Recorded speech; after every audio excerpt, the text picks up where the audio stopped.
The secret of overcoming all what? All storms.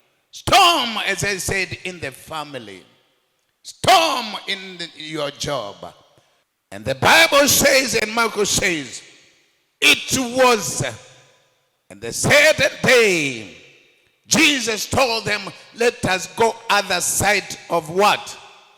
Of the lake. Let us go other side of the lake. So they left the cloud and took Jesus as he is. I like that one. Can you read that again? I like that one because Marcos speak when I was reading and meditating, he said, wow, I have never seen any other gospel mention this. Can you read it again? Mark, verse 4. 36. Now, and we read it again. Now, when they had left the multitude, they took him along in the boat as he was. Hallelujah. They took him as he is in the boat. As he did what? As he is. I always saying that that's the difference between this member and this member. That's the difference between this pastor and this pastor. That's the difference between this church and this church. Hallelujah.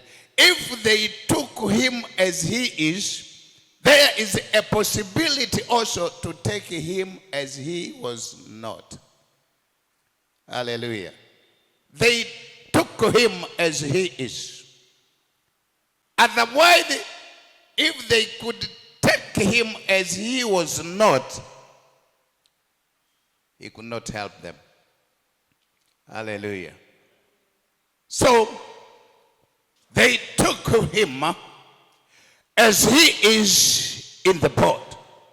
Our TAG Satellite Temple, if we can take Jesus as he is, no storm can trap us. No storm can distract us. If you take Jesus as he is in your life, no storm, hallelujah, you will overcome all the storms. The problem is people, they don't take Jesus as he is. That's the problem. Churches, preachers, pastors, members, in families, husbands and wives. And if you take Jesus as he is not, he cannot help you. If you want to see God intervene in our situation, we must take Jesus as what? As he is. And when you take as he is, when a storm comes, God will intervene. If you need intervention of God, take Jesus as he is. They took Jesus as he is in the boat. Now, as he is whom? As he is whom? And the Holy Spirit give me some of a revelation. Who is Jesus? So, the Holy Spirit spoke to me. They took Jesus in 3 dimensions of Jesus. The first one, they took Jesus as God in the boat. Jesus is not a man. Jesus is also God. In Trinity of God, there is God Father, there is God Son, and there is God Holy Spirit. So they took Jesus as God. When we see Jesus, he was before even the world was created. He was equal with God. But he incarnated to come in the world. He took our flesh. But when we see Jesus in our flesh, don't undermine him. He is God. Hallelujah. So they took Jesus as he is, and they took Jesus as God.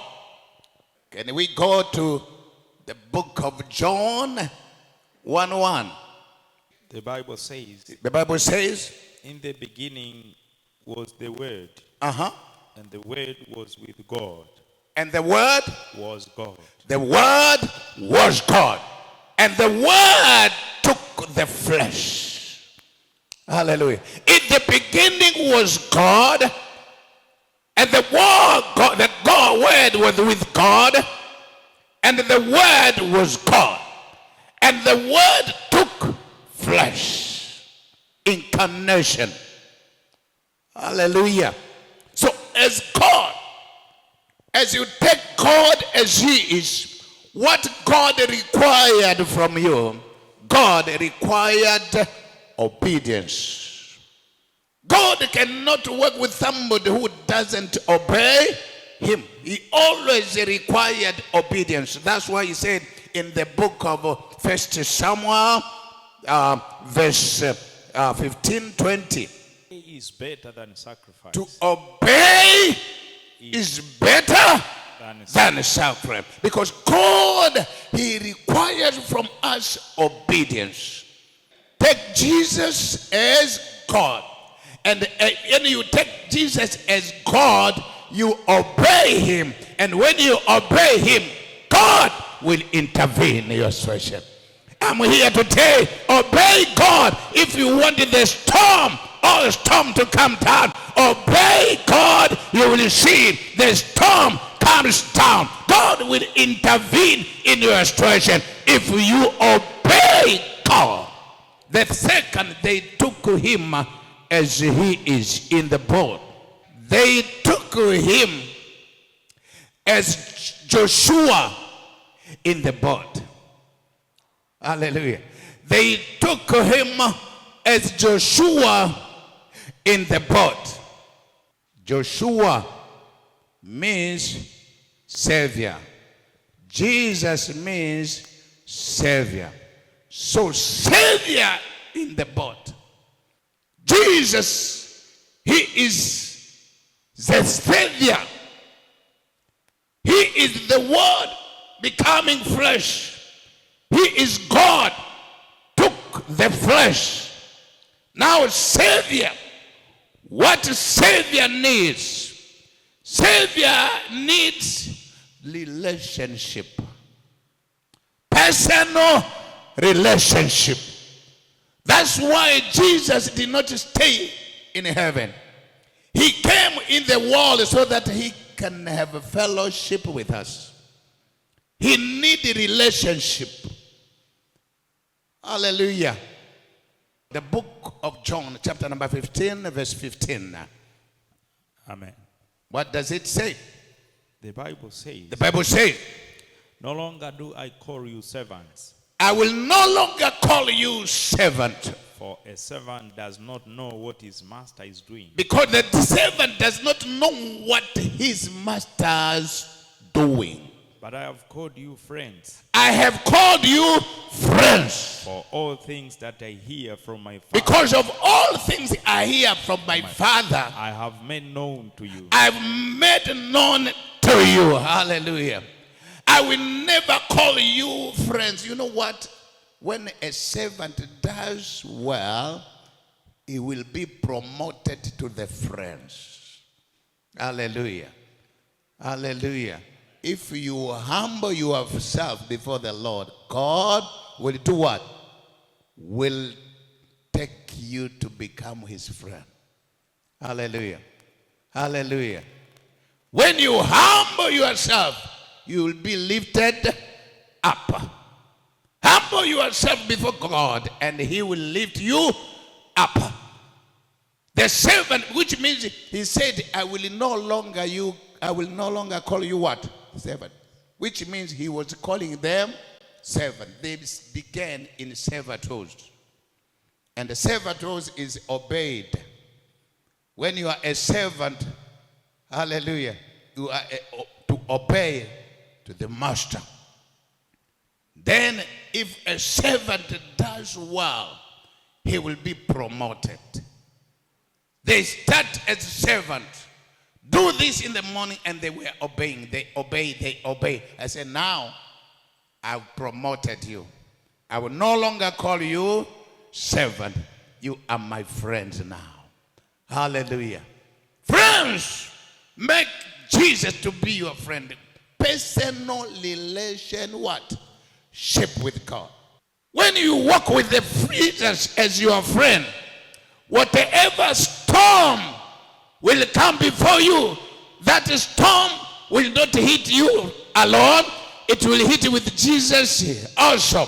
And when it hits Jesus, Jesus will not tolerate. He will show up. He will stand up. Hallelujah. So make Jesus to be your friends. So they took him as a savior. If now savior is your friend, he will save you. I say, if savior is your friend, he will save you. Hallelujah. May the Lord make Jesus to be your friend. Whatever you go with Jesus as your friend. And when you are working with your friend, whatever circumstance, or stronghold, or obstacles, or disease, he will heal you. Make Jesus to be your personal savior and friends. Hallelujah. Praise the Lord. They took him as what? As he is. As whom?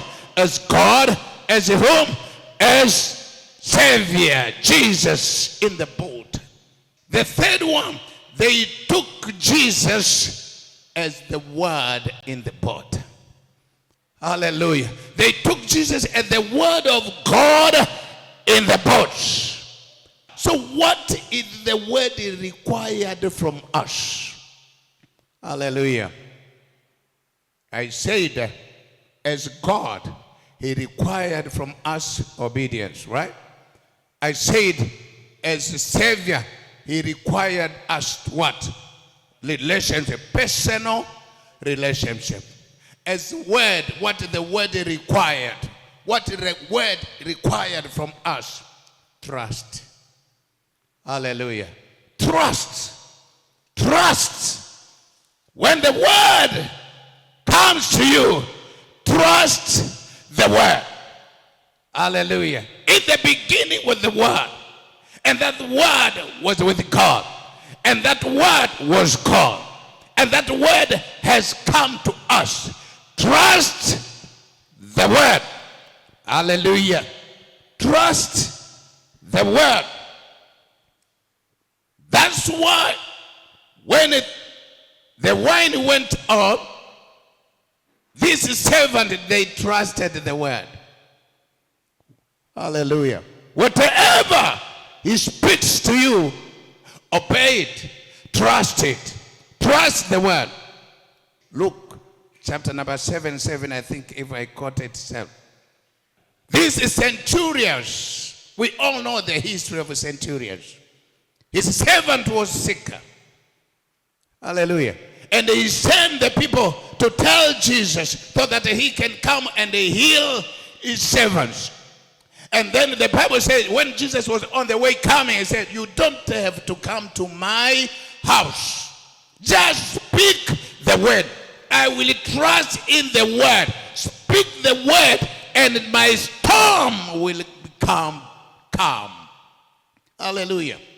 So in centurion's house, there was a storm of sickness, a storm of the spirit of death in his servant.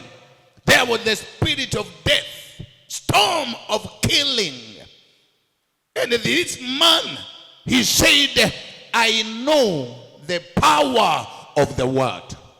You don't have to come to my house. Just speak the word. The word, it needs trust.